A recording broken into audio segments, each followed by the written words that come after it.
विक्रमपुर नामक एक खुशहाल गांव था, जहां हर उत्सव खुशी खुशी मनाया जाता था। होली को कुछ ही दिन बचे थे और इस गांव के लोग होली को धूमधाम से 3 दिन तक मनाते थे।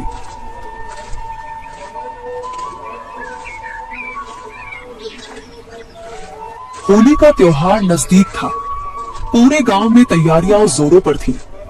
हर गली में रंगों की दुकानें सज चुकी थीं।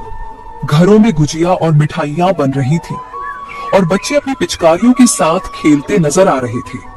मगर उसी गांव के एक कोने में एक छोटा सा घर था, जहां रहने वाला रमेश अपने बेटे मोहन और पत्नी गीता के साथ उदासी में डूबा हुआ था। रमेश गांव के बड़े जमींदार रतनलाल के यहाँ मजदूरी करता था। रोज सुबह खेतों पर जाता, दिन भर मेहनत करता और शाम को जो कुछ पैसे मिलते उसी से घर का खर्च चलता। होली आने वाली थी, लेकिन उसके पास इतना भी पैसा नहीं था कि अपने बेटे के लिए रंग और पिचकारी खरीद सके।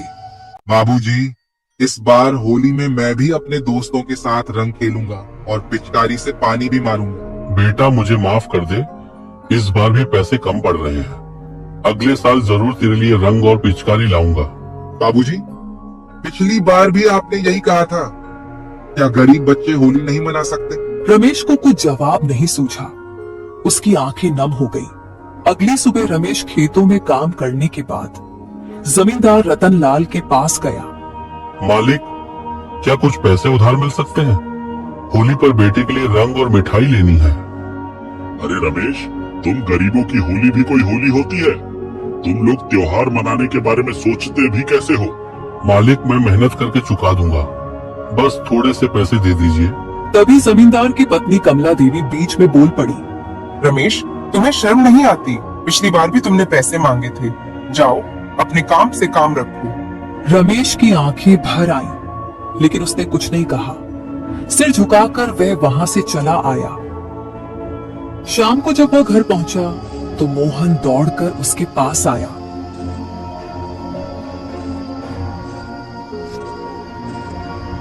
बाबूजी, क्या आप मेरे लिए रंग लाए? बेटा, इस बार भी नहीं ला सका, मेरे पास पैसे ही नहीं है। बाबूजी, पिछली बार भी आपने यही कहा था। क्या गरीब बच्चे होली नहीं मना सकते? गीता ने रमेश की तरफ देखा और उसे दिलासा दिया। कोई बात नहीं जी, हम बिना रंगों के भी होली मना सकते हैं। प्यार और खुशियों का त्योहार है, बस हमें एक दूसरे का साथ चाहिए। तभी रमेश के मन में एक विचार आया। उसने सोचा, क्यों ना खुद कुछ करने की कोशिश करे। अगले दिन वह गांव के साहूकार रामलाल के पास पहुंचा। साहूकार जी, मुझे कुछ पैसे उधार चाहिए। मैं गांव में रंगों का ठेला लगाऊंगा। मैं खुद के बनाए रंग और गुलाल बेचूंगा। तुम जैसे मजदूर व्यापार करेंगे, हंसी मत दिलवाओ। अरे, आप ऐसा क्यों कह रहे हो? मैं मेहनत करूंगा और आपके पैसे चुका दूंगा। ठीक है, लेकिन तुम्हें घर गिरवी रखना होगा। अगर तुम पैसे नहीं लौटा सके तो तुम्हारा घर मेरा होगा। रमेश के मन में डर था, लेकिन मोहन की खुशी के लिए उसने हाँ कर दी।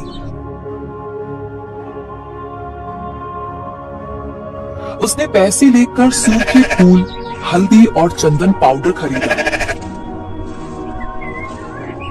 और गीता के साथ मिलकर गुलाल तैयार करने लगा। मोहन भी उनके साथ लगा हुआ था। बाबूजी, ये रंग तो बहुत अच्छे लग रहे हैं और इसमें कोई जहरीला पदार्थ भी नहीं है। हाँ बेटा, ये प्राकृतिक रंग है। इससे किसी की त्वचा को कोई भी नुकसान नहीं होता है। होली से एक दिन पहले रमेश ने गांव में अपना ठेला लगाया। ले लो, शुद्ध और हर्बल रंग, बिना केमिकल वाले, ठंडक देने वाले रंग ले लो। पहले तो कोई नहीं आया, लेकिन फिर एक ग्राहक रुका। भाई, ये रंग इतने ठंडक देने वाले क्यों लग रहे हैं? ये केमिकल मुक्त है, देशी तरीके से बने हैं। धीरे धीरे लोगों की भीड़ लग गई और उसके सारे रंग बिक गए। वह बहुत खुश था, लेकिन गांव के एक और दुकानदार बिजू को जलन होने लगी। अगर रमेश ऐसे ही बेचता रहा तो मेरा धंधा चौपट हो जाएगा। कुछ करना पड़ेगा।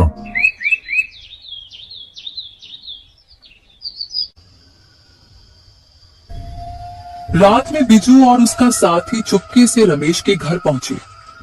वे वहां रखे सारे रंग और गुलाल चोरी करके ले गए।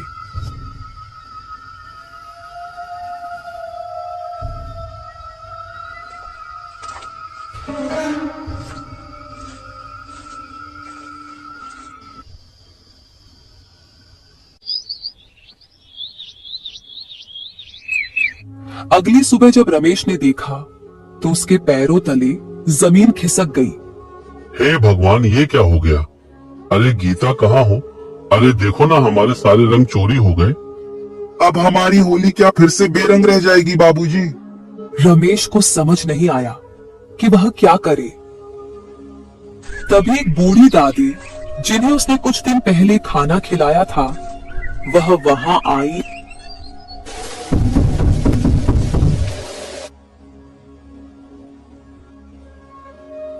जब उसने रमेश को परेशान देखा तो उसने रमेश से पूछा कि अरे बेटा, तुम बहुत परेशान लग रहे हो, क्या हुआ बेटा?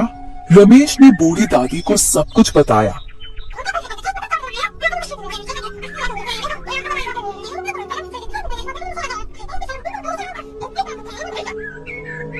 और ये सुन के बूढ़ी दादी बोली, बेटा, मुझे लगता है कि तुम्हारे रंगों की चोरी की गई है, लेकिन हिम्मत मत हारो, मेहनत का फल जरूर मिलेगा। मैं हार नहीं मानूंगा, मैं इस चोरी का पता लगाकर ही रहूंगा। रमेश गहरी चिंता में डूबा हुआ था। उसकी मेहनत से बनाए गए रंग अब उसके पास नहीं थे। रमेश उदास होकर चारपाई पर बैठा था और गीता बार बार अपने पति की ओर देख रही थी, जैसे पूछ रही हो, अब क्या होगा? बाबूजी, अब हमारी होली कैसे मनेगी? हमारे पास न रंग है न पैसे। बेटा, हम हार नहीं मानेंगे।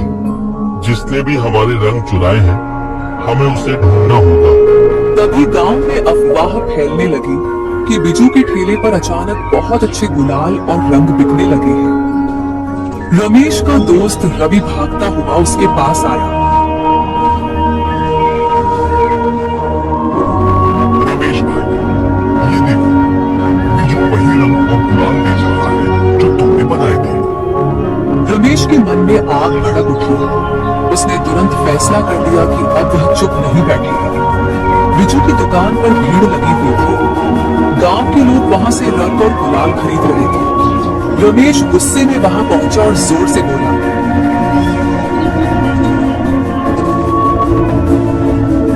बिजू, तुमने मेरे रंग और गुलाल चुरा लिए, है ना? ऐसा क्यों किया तुमने? जवाब दे मुझे। बिजू रमेश के मुंह से ये सुन के चौंक गया और बोला, अरे रमेश, ये क्या बकवास कर रहा है? तेरे जैसे मजदूर क्या व्यापार करेंगे?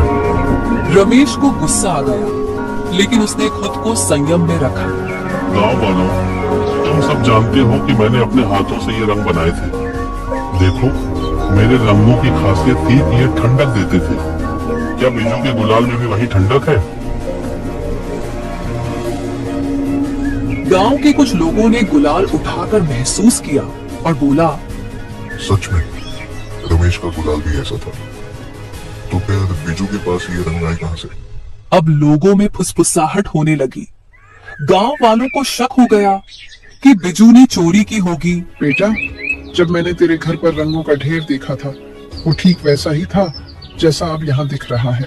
अब बिजू को समझ आ गया कि वह पकड़ा जा चुका है। तभी गांव के मुखिया रामधन काका वहां पहुंच गए। बिजू, सच सच बता, ये रंग तूने चुराए हैं ना? बिजू बहुत घबरा गया और घबराई आवाज में बोला, नहीं, मैं अगर तूने कुछ नहीं किया तो बता, तेरे पास ये रंग आए कहां से? अब बिजू के पास कोई जवाब नहीं था। गांव वाले गुस्से में थे। बिजू, अगर तू सच नहीं बोलेगा तो तेरी दुकान बंद करवा दूंगा। डर के मारे बिजू ने सब कुछ सच उगल दिया। हाँ, मैंने ही चोरी की थी। मैं डर गया था कि रमेश के रंग बिकने लगे तो मेरा धंधा बंद हो जाएगा, इसलिए मैंने रात में जाकर उसके सारे रंग चुरा लिए। गांव के लोग गुस्से में आ गए। अब तुझे इसकी सजा मिलेगी। तू रमेश को उसके सारे पैसे वापस करेगा और इसके अलावा गांव में 1 साल तक कोई दुकान नहीं चला सकेगा। बिजू ने तुरंत रमेश से माफी मांगी और उससे कहा, अरे रमेश भाई, मुझे माफ कर दो। मैं तुमसे चुराई हुई रंगों का हर्जाना तुम्हें दे दूंगा, लेकिन अभी मेरे पास पैसे नहीं है, मैंने सब खर्च दिए। रमेश अपने गुलाल की चोर को तो पकड़ लिया था, लेकिन रंगों की चोरी ने उसके व्यापार को पूरी तरह से रोक दिया था। अब क्या करेंगे हम लोग? हमारे पास दोबारा रंग बनाने का समय भी नहीं है। होली कल ही है। रमेश सोच में पड़ गया। हमारे पास एक ही रास्ता है, हमें रात भर मेहनत करनी होगी और जितना हो सके उतने रंग बना लेने होंगे। ठीक है, फिर मैं भी आपकी मदद करूंगा बाबूजी। रमेश, गीता और मोहन तीनों रात भर जागकर मेहनत करने लगे। सूखे फूलों को पीसा, हल्दी और चंदन को मिलाकर रंग तैयार किए। उनकी मेहनत रंग लाई और सुबह तक कुछ गुलाल तैयार हो गया। सुबह रमेश गांव में अपना ठेला लगाने निकला, लेकिन अब भी उसके पास बहुत कम गुलाल था।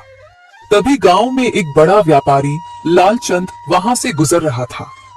उसने रमेश को देखा और उसके गुलाल की गुणवत्ता को महसूस किया। भाई ये रंग तो बहुत बढ़िया है, कहाँ से लाए हो? ऐसा क्या सेठ जी, ये सब मैंने खुद ही बनाए हैं, बिना किसी केमिकल के। लालचंद को यह सुनकर रमेश के रंगों में और भी दिलचस्पी हुई। अगर तुम ये रंग इतनी मेहनत से बनाते हो तो मैं तुमसे हर साल होली पर रंग खरीद सकता हूँ, क्या तुम मुझसे सौदा करोगे? रमेश के चेहरे पर एक नई रोशनी चमक उठी। ये उसका पहला बड़ा अवसर था। बिल्कुल साहब जी, मैं मेहनत करके हर साल आपको बेहतरीन रंग दूंगा, आप निश्चिंत रहे। तो ठीक है, मैं तुम्हें एडवांस पैसे भी दे दूंगा ताकि तुम हर साल अपना व्यापार बढ़ा सको।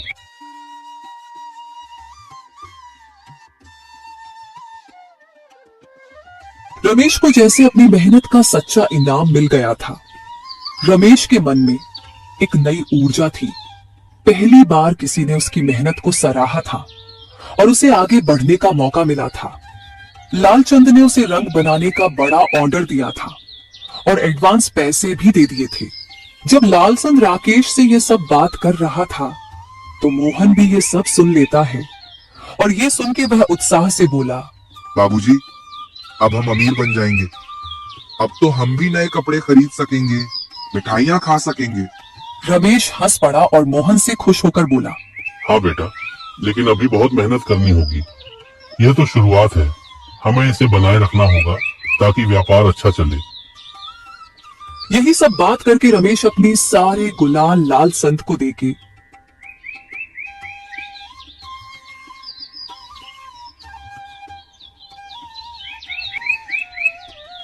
अपनी खाली ठेले को बाहर छोड़कर अपने बेटे के साथ खुशी खुशी घर निकल गया।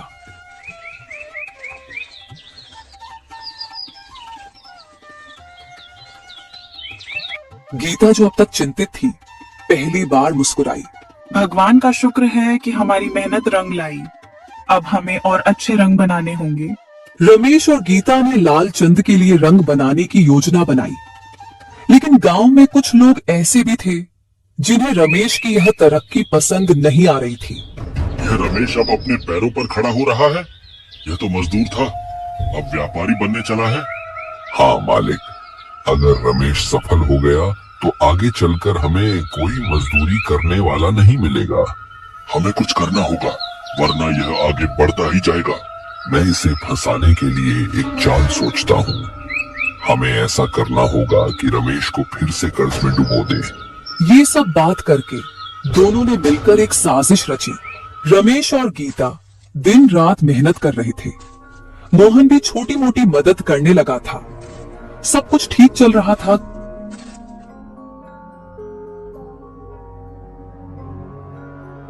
कि एक दिन साहूकार रामलाल उसके घर आया। रमेश, अरे वो रमेश, बाहर आना जरा।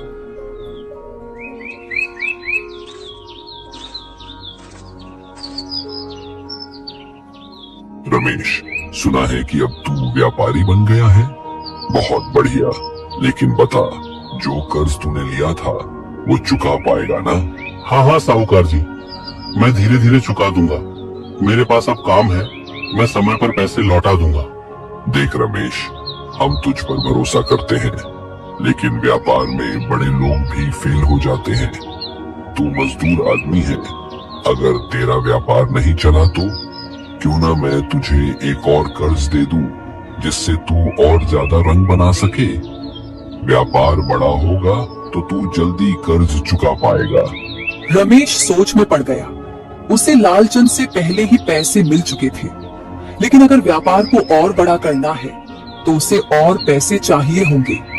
गीता ने घर के अंदर से ही इन दोनों की बातें सुन ली थी और ये सुन के वो तुरंत बाहर आई और बोली, रामलाल जी, हमें और कर्ज की जरूरत नहीं है। हम धीरे धीरे अपने पैसे कमा लेंगे। साहूकार का चेहरा उतर गया। उसने गुस्से में रमेश को देखा और वहां से चला गया।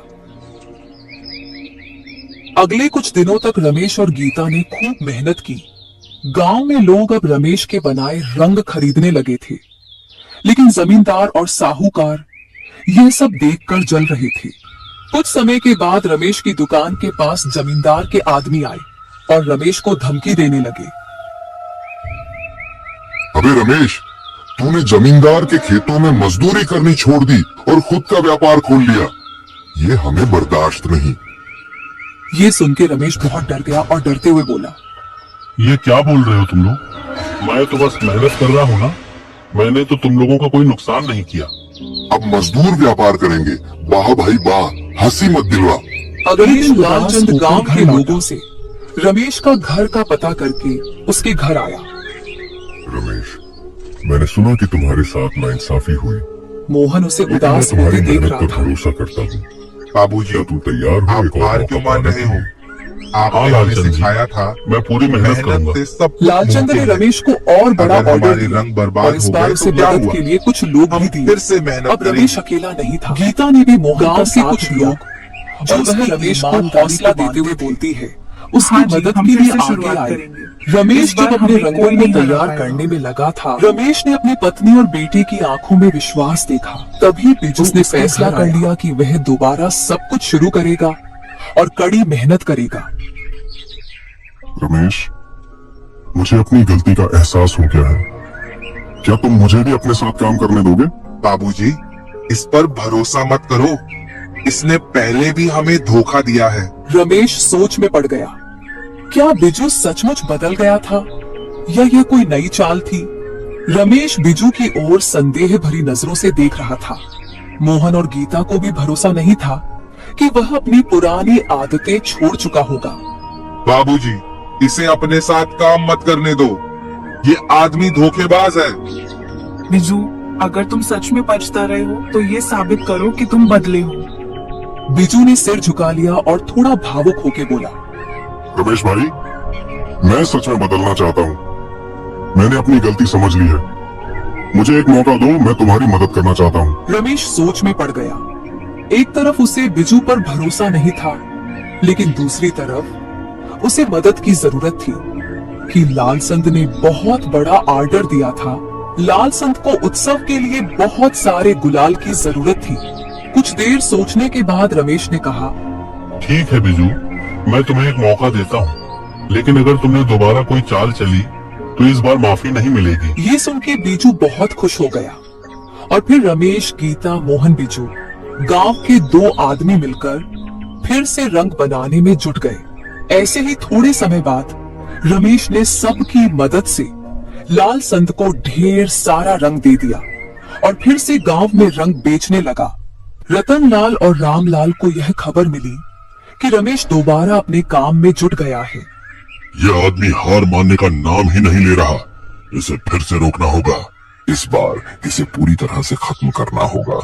हमें ऐसा करना होगा कि ये दोबारा उठ ही न सके।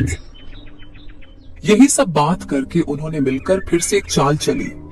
थोड़े समय बाद गांव में अचानक यह अफवाह फैलने लगी कि रमेश अपने रंगों में सस्ते और हानिकारक केमिकल मिलाता है।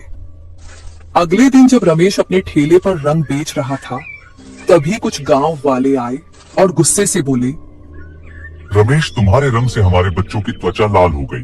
तुमने इन रंगों में जहर मिलाया है। नहीं, मैं तो खुद ही हर्बल रंग बनाता हूँ। इसमें कोई केमिकल नहीं है। लेकिन हमारे पास सबूत है। किसी ने तुम्हारे रंगों को जांच के लिए भेजा और उनमें केमिकल मिला। रमेश को समझ नहीं आया कि यह सब क्या हो रहा है। तभी मुखिया रामधन काका आए और बोले, रमेश, जब तक यह मामला सुलझता नहीं तब तक तुम्हें रंग बेचने से रोक दिया जाएगा। ये सब होने के बाद रमेश पर जैसे बिजली गिर गई। वो बहुत दुखी हो गया था। रमेश उदास होकर घर लौटा।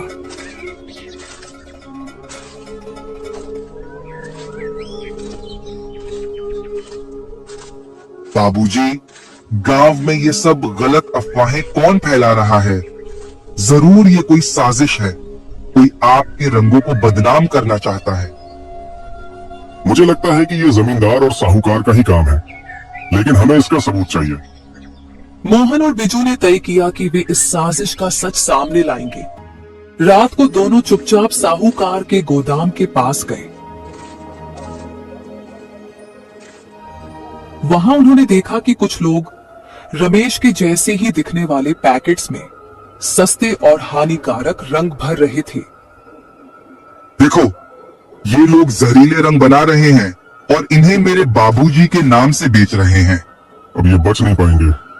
मोहन और बिजू ने तुरंत मुखिया के घर गए और पूरी सच्चाई बताई। मुखिया ने कुछ गांव वालों को इकट्ठा किया और सब लोग साहूकार के गोदाम पर पहुंचे। मुखिया और गांव वाले गोदाम के अंदर गए तो उन्होंने देखा कि वहां केमिकल वाले जहरीले रंग तैयार किए जा रहे थे और उन पर रमेश का नाम लिखा था। रामलाल, तुम ये क्या कर रहे हो? साहूकार घबरा गया। मैं तो बस। अब उसके पास कोई बहाना नहीं था। गांव वालों का गुस्सा भड़क गया। इसने हम सबको बेवकूफ बनाया। मुखिया ने तुरंत साहूकार को गांव की पंचायत के सामने पेश करने का आदेश दिया। अगले दिन पंचायत बुलाई गई। गांव वालों, हमने खुद अपनी आंखों से देखा कि यह साजिश रमेश को फंसाने के लिए रची गई थी। ये सब जमींदार और साहूकार की चाल थी। हमने बिना सच जाने रमेश पर शक किया। हमें उससे माफी मांगनी चाहिए। हाँ, रमेश ने हमेशा मेहनत और ईमानदारी से काम किया है। गांव वाले ये सब बोल के पंचायत में रमेश से माफी मांगे। सरपंच ने फैसला सुनाया। रामलाल और रतनलाल, तुम दोनों पर भारी जुर्माना लगाया जाएगा और तुम्हें गांव की पंचायत में शर्मिंदा होना पड़ेगा। पंचायत का फैसला सुनने के बाद जमींदार और साहूकार ने सिर झुका लिया। अब रमेश को पूरा न्याय मिल चुका था। होली के दिन पूरा गांव रमेश के पास आया और उससे रंग और गुलाल खरीदा। रमेश का सपना पूरा हो गया था। उसने मोहन को एक बड़ी पिचकारी दिलाई और मोहन ने पूरे जोश में अपने दोस्तों में रंगों की बौछार कर दी। बिजू भी अब उसका सबसे अच्छा साथी बन चुका था। बाबूजी, हमारी होली इस बार सबसे रंगीन हो गई। अब हम भी अच्छे से होली खेलेंगे। यही सब बात करके दोनों बाप बेटे बहुत भावुक हो गए और थोड़े समय बाद पूरे गांव ने एक साथ मिलकर होली खेली। और इस बार यह सच में एक गरीब की नहीं बल्कि पूरे गांव की होली बन गई थी। होली के बाद भी रमेश का हर्बल रंगों का व्यापार गांव में चर्चा का विषय बना हुआ था। अब गांव के कई लोग भी उससे जुड़ना चाहते थे। एक दिन व्यापारी लालचंद फिर से गांव आया। रमेश, तुम्हारे बनाए रंगों की मांग अब और बढ़ गई है। मैं चाहता हूँ कि तुम और जरा गुलाल बनाओ। अरे साहब जी, होली तो खत्म हो चुकी है, अब गुलाल की क्या जरूरत? मैं आपको अगले साल अच्छे अच्छे गुलाल बना के दूंगा। अरे रमेश, तुमको पता नहीं है शहरों में अच्छे गुलाल की कितनी जरूरत होती है। वहाँ आए दिन कुछ न कुछ उत्सव या फंक्शन होता ही रहता है। उसमें गुलालों की बहुत जरूरत होती है। ये सुन के रमेश की आंखें खुशी से चमक उठी और वह खुशी से बोला, साहब, मैं पूरी मेहनत करूंगा। ये मेरे लिए बहुत बड़ा अवसर है। लेकिन तुम्हें और लोगों की मदद की जरूरत पड़ेगी। अकेले तुम ये काम नहीं कर सकते। रमेश ने गांव के कुछ लोगों को इकट्ठा किया और कहा, मैं चाहता हूँ कि जो लोग भी मेहनत करना चाहते हैं वे मेरे साथ आए। हम मिलकर रंग बनाएंगे और शहर में भी बेचेंगे। गांव के कई मजदूर जो अब तक जमींदार के खेतों में गुलामी कर रहे थे, रमेश की ओर बढ़े। रमेश भाई, हमें भी काम चाहिए। क्या हम तुम्हारे साथ काम कर सकते हैं? रमेश ने खुशी खुशी उन्हें अपना साथी बना लिया। अब रमेश अकेला नहीं था, उसके साथ पूरा गांव था। जब जमींदार रतनलाल और साहूकार रामलाल को यह पता चला कि रमेश अब शहर में अपना व्यापार बढ़ाने वाला है, तो वे फिर से जलने लगे। अब ये मजदूर हमारे खेतों में काम करने के बजाय रमेश के साथ काम करेंगे। हमने इसे गिराने की हर कोशिश कर ली, लेकिन यह हर बार और भी मजबूत होकर खड़ा हो जाता है। गांव वालों को अब रतनलाल और रामलाल से कोई डर नहीं था। पंचायत के आदेश के अनुसार दोनों को जुर्माना भरना पड़ा और उनका प्रभाव गांव में धीरे धीरे खत्म होने लगा। अब जमींदार और साहूकार की शक्ति कमजोर पड़ चुकी थी। गांव के लोग अब रमेश के साथ मिलकर काम करने लगे थे, जिससे उनका भी जीवन सुधरने लगा। रमेश का व्यापार बढ़ने लगा। अब वह अपने परिवार को अच्छा जीवन देने में सक्षम हो गया था। मोहन हंसते खेलते अपने पिता से बोलता है, बाबूजी, अब हम भी नए कपड़े खरीद सकते हैं ना? रमेश ने प्यार से मोहन से बोला। हाँ बेटा, अब तुम्हारी हर इच्छा पूरी होगी। अब तुम्हारी होली कभी बेरंग नहीं होगी। मोहन की खुशी का ठिकाना नहीं रहा और मोहन की खुशियों को देख उसकी माँ गीता भी बहुत खुश हो रही थी। तो अगले साल होली पर मैं और भी बड़ी पिचकारी लूंगा। गीता हंस पड़ी और मोहन से प्यार से बोली, हाँ हाँ बेटा, तुझे जो भी चाहिए तू वो सब खरीदना। तेरे पिता तुझे सब दिलवाएंगे। यही सब बात करके इन तीनों की ये छोटी सी परिवार खुश हो जाते हैं और अपने बीते दिनों के दुखों को भुलाकर अपनी बाकी की जीवन खुशी से व्यतीत करने की संकल्प लेते हैं।